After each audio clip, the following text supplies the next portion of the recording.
अगर आप किसी शारीरिक कष्ट में हैं, या फिर किसी बात को लेकर संशय में हैं, या फिर कोई भय आपके ऊपर मंडरा रहा हो, या फिर कोई संकट आपको खा रहा हो, तो हमें एक ही संकट मोचन याद आते हैं, और वो है हमारे प्यारे हनुमान जी। ऐसा कहा जाता है कि श्री हनुमान चालीसा में 40 चौपाइयां हैं और ये उस क्रम में लिखी गई हैं जो एक आम आदमी की जिंदगी का क्रम होता है।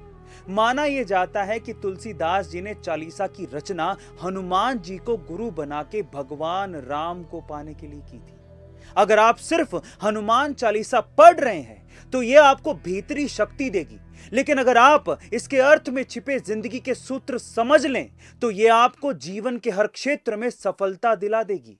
हनुमान चालीसा सनातन परंपरा में लिखी गई पहली चालीसा है, बाकी सभी चालीसाएं इसके बाद लिखी गई हैं। हनुमान चालीसा की शुरुआत से अंत तक सफलता के कई सूत्र, उसमें से आप अपनी जिंदगी में किस तरह के बदलाव ला सकते हैं। अगर आप हनुमान चालीसा का रोजाना पाठ करते हैं तो इसमें सबसे पहली जो चीज आपको मिलती है ना, वो है आध्यात्मिक बल। कहते हैं कि आध्यात्मिक बल से ही आत्मिक बल प्राप्त होता है, और आत्मिक बल से ही हम शारीरिक बल प्राप्त करके हर तरह के रोग से लड़कर उस पर विजय प्राप्त कर सकते हैं। दूसरा, हनुमान चालीसा के प्रतिदिन पाठ से हमारा मनोबल भी बढ़ता है। नित्य हनुमान चालीसा पढ़ने से पवित्रता की भावना का विकास होता है, जो हमारे मनोबल को बढ़ाता है। अब तीसरा, अकारण भय और तनाव से मुक्ति दिलाती है हनुमान चालीसा।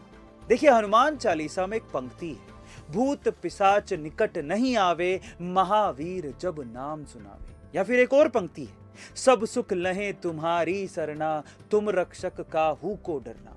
ये चौपाई मन में अकारण भय हो तो समाप्त कर देती है। हनुमान चालीसा का पाठ आपको भय और तनाव से छुटकारा दिलाने में बेहद कारगर है। नित्य हनुमान चालीसा पढ़ने से आप में आध्यात्मिक बल, आत्मिक बल और मनोबल बढ़ता है। इससे पवित्रता की भावना महसूस होती है, शरीर में हल्कापन लगता है और व्यक्ति खुद को निरोगी महसूस करता है। इससे भय, तनाव और असुरक्षा की भावना हट जाती है। हम आज से हर मंगलवार और शुक्रवार को हनुमान जी से जुड़ी रोचक कहानियां उनके दोहों के माध्यम से आपके सामने लाते रहेंगे।